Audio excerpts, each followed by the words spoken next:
So the Trump-Russia campaign is really Trump-Cambridge campaign. And the reason why we use Cambridge, the Five Eyes group, is that it's a liaison operation. That's why Mike Flynn is involved, and that's why he's running the show. Mike Flynn ran DIA. Mike Flynn ran Five Eyes. This is a Five Eyes operation. Five Eyes uses the liaison loophole.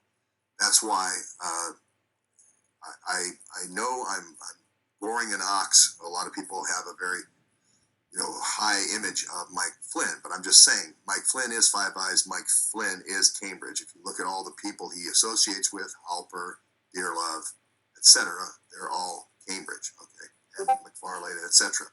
The targets here are Jared Kushner, Trump, and Donald Trump Jr. I'm not saying he needs to undermine him. He just needs to be listening until a decision is made later down the track by Kissinger or somebody that says take him out, or no, let's accelerate this and win. The two key infiltrates early on are going to be Papadopoulos first in March, and then Page later on, as Papadopoulos doesn't really gain any traction. And then, of course, Paul Manafort being inserted about a month later after Flynn starts advising. And, of course, you have to take out Corey Lewandowski to get into the money conversations. You want Paul Manafort being inserted into all the money conversations once Trump becomes the odds-on nominee.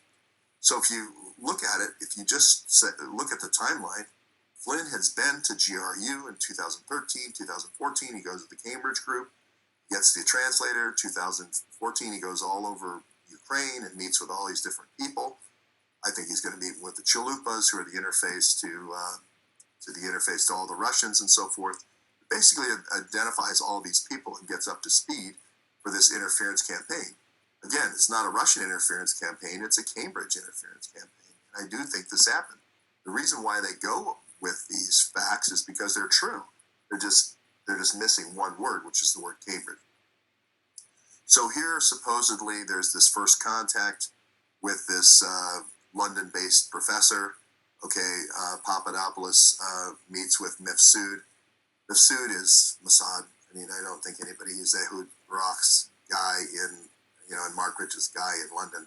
So I don't think anybody is fooled by that. And then supposedly John Podesta's email is hacked. Now you have the bait, right? Now you have the bait. Now you just have to set the hook. Okay, so now we have Sessions meeting with, and get that photo. Again, the photo here is the key. The photo of Sessions meeting with Trump. So you have to attach Papadopoulos to Sessions and Trump. Again, Sessions is, I believe, a uranium one conspirator through the Mobile, Alabama retrofit business for the nuclear navies, but we'll get that. We'll get there later. The Papadopoulos then learns about the hacked emails. They don't go all the way to Russia, then go all the way through the GRU and so forth, and then find their way out in Cambridge, right? They really go to Cambridge directly. When we set it up, the thing with Mifsud, the hacking occurred probably, directly, and Papadopoulos got the emails from Podesta to set the bait. Okay, so now we know about the hacked emails.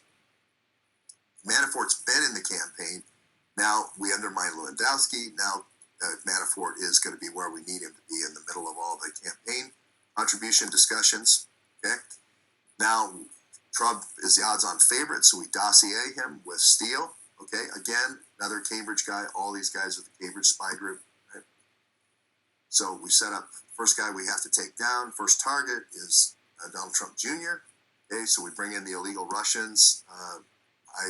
I'm going to say right now, I believe that Flynn had met Vessel Niskaya before, and I believe he had met Mitchum before, and he had met Katsev before this meeting. So anyway, I'll just say that right now. The Trump Tower meeting happens. Of course, it's unsuccessful. We had the documents released yesterday. Of course, now this formal crossfire hurricane starts, but it's already been well in motion by July 2016.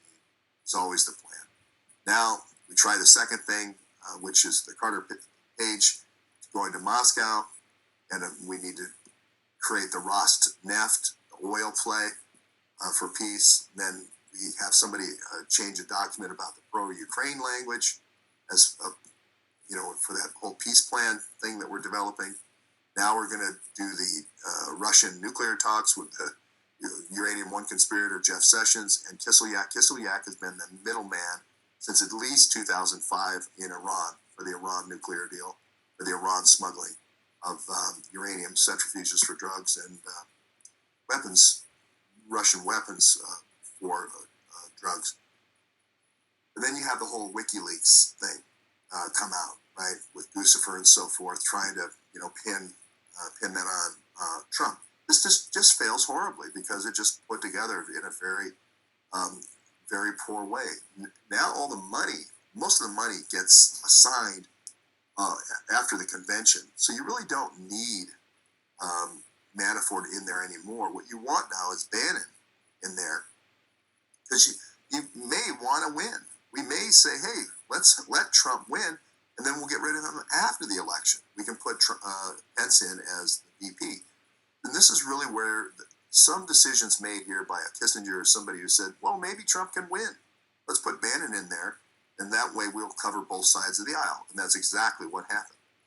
So, again, everyone here is compromised in this whole situation. Again, another meeting with Sessions and Kislyak on the deal.